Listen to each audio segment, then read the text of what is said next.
প্রায় ৬৬ কোটি বছর আগে, অর্থাৎ আপনি যে পৃথিবী দেখছেন তা ২০২৪ নয়, বরং ৬৬ কোটি বছর আগের পৃথিবী।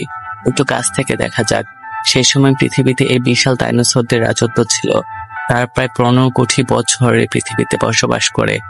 ডাইনোসররা লক্ষ লক্ষ বছর ধরে পৃথিবী শাসন করে, না কোনো কলকারখানা চালিয়ে, না কোনো পরিবেশ দূষণ করে।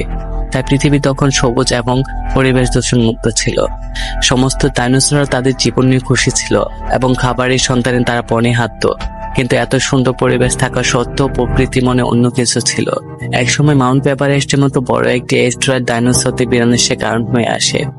সেই অ্যাস্টেরয়েড এই পৃথিবীতে ২০ কিলোমিটার গভীর এবং ১৮০ কিলোমিটার চওড়া গর্ত করে, যার কারণে সেই সময় পৃথিবীতে এক ভয়ানক পরিবর্তন হয়। চারিদিকে শুধু ধুলো আর ধুলো ছেয়ে যায়। সে কারণে পৃথিবীতে সূর্যের আলো অনেক বছর পড়েনি, আর দেখতে দেখতে পৃথিবীর সব ডাইনোসরদের মৃত্যু হয়।